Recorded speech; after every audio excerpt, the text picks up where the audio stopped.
Sorry, I lost you. So I'm with Chef Chris, and we're in the hallways, and I'm like starting to work on making bread at home, which is different than working in a restaurant and making it.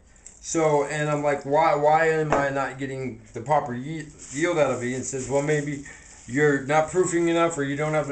And I said, well, I like to put stuff in it, and da da da. He goes, well, the more stuff you put in it, the more structure you need out of the bread, so the more gluten you need to build up. So you need to add in a high gluten. So that's why I add in the vital gluten. That's why I'm thinking ahead with this, all right?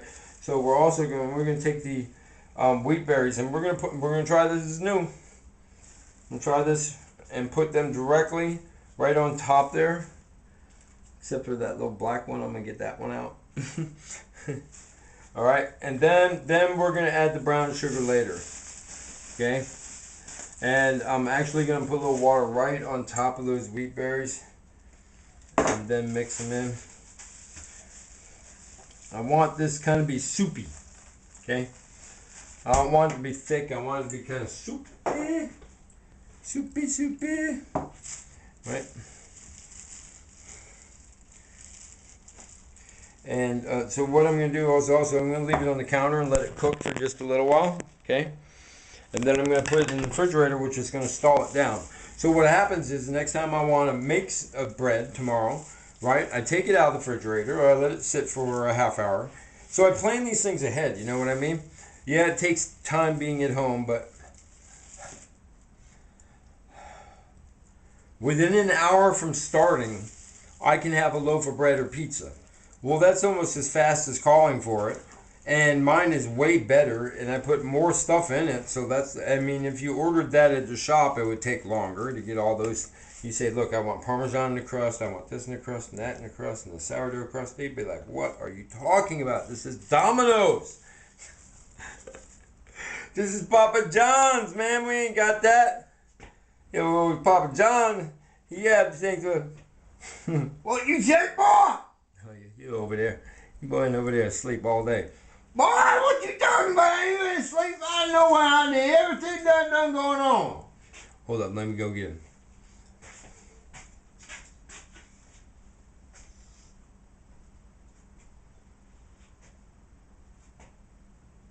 Where that boy go at? Talking about I'm asleep and whatnot.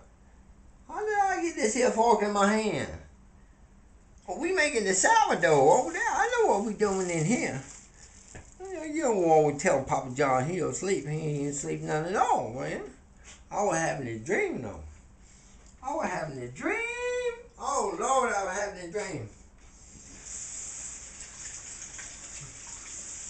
So, it was a horrible dream, too. It was a horrible dream. We were down in the jungles again with the little pygmies, right? And we was doing the seal thing. And the little pygmies was in the water.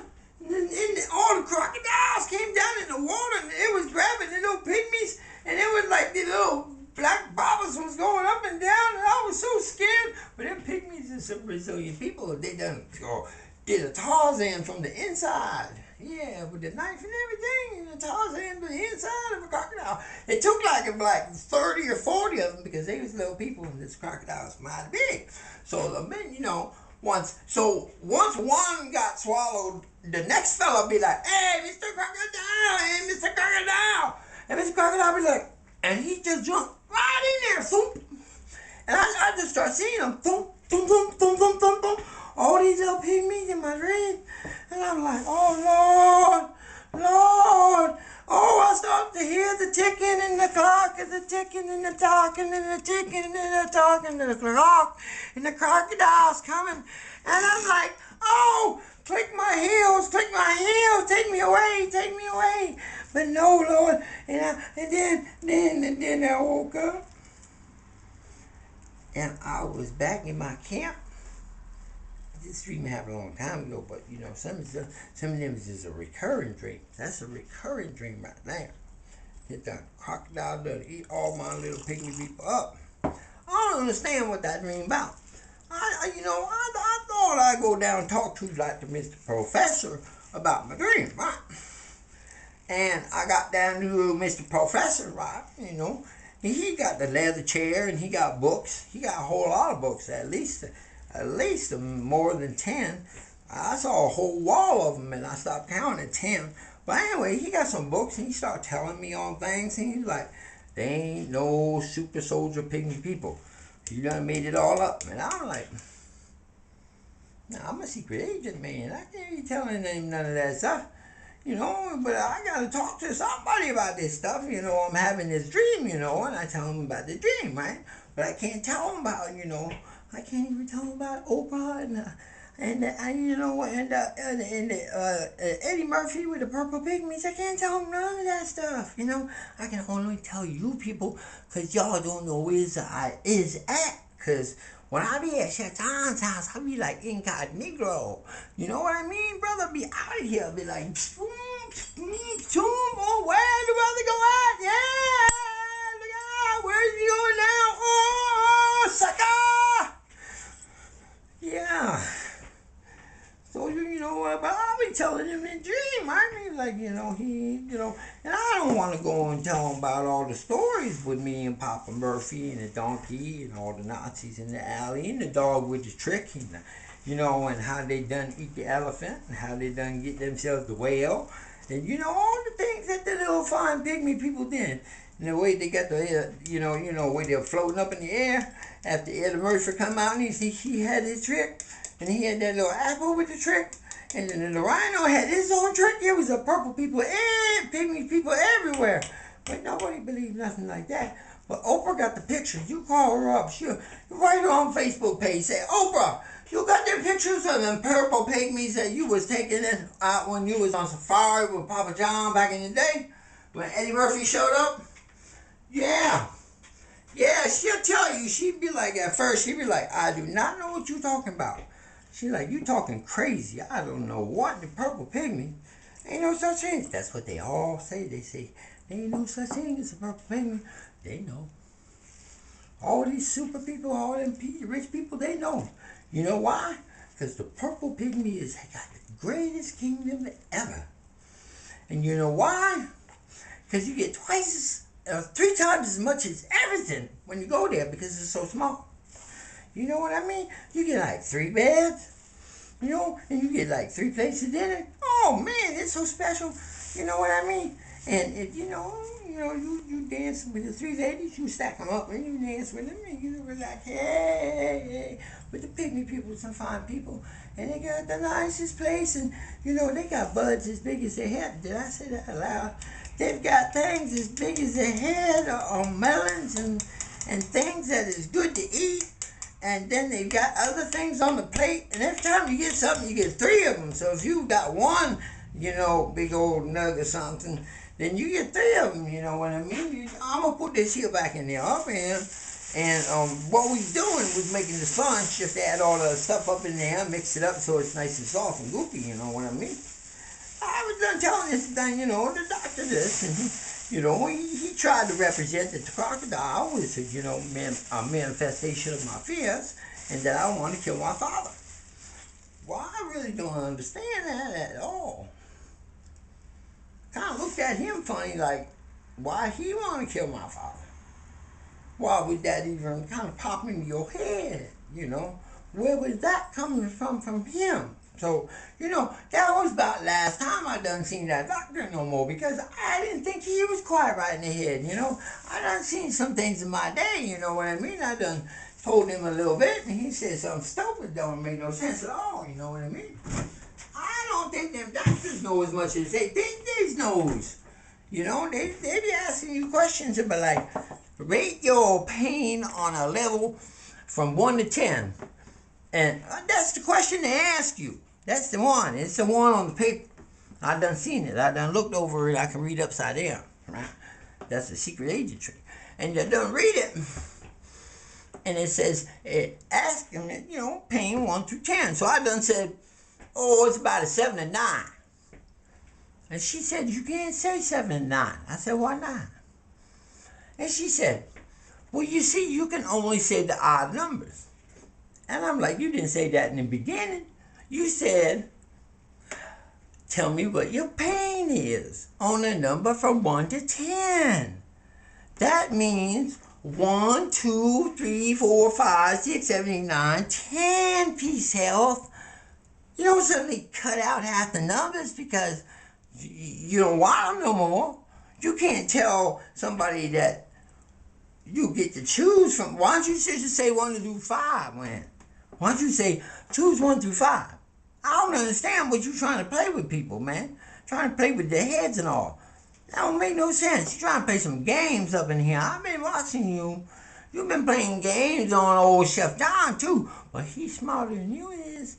He's smart because you know what? He got his life to take care of. All y'all got all y'all lives to take care of and your things, and then you go home at night. Guess what? Old Chef John, he don't ever stop. He don't ever stop. Oh, Lord, that boy don't stop running. He don't stop writing. He don't stop making phone calls. He done record everything in the world. You would not believe the kind of recordings he's got with and the people's on the conversations with the cell phones. And they don't know that all this here information is locked up. Locked up TV with a tape. But it only take one little press of a finger. And all of a sudden all that stuff is done unlocked up and then people's names come out and all them things that they did. And you know, Chef Don don't mess around. He doesn't tell the truth. Look out. But that's how we make the dough. And when you make the dough, you gotta think about the things you're gonna put in there. So I'm also maybe gonna put some toasted sunflower seeds in there. So I put the Vita gluten in there too, or the chef did. I saw he put it in there. I know what he was doing.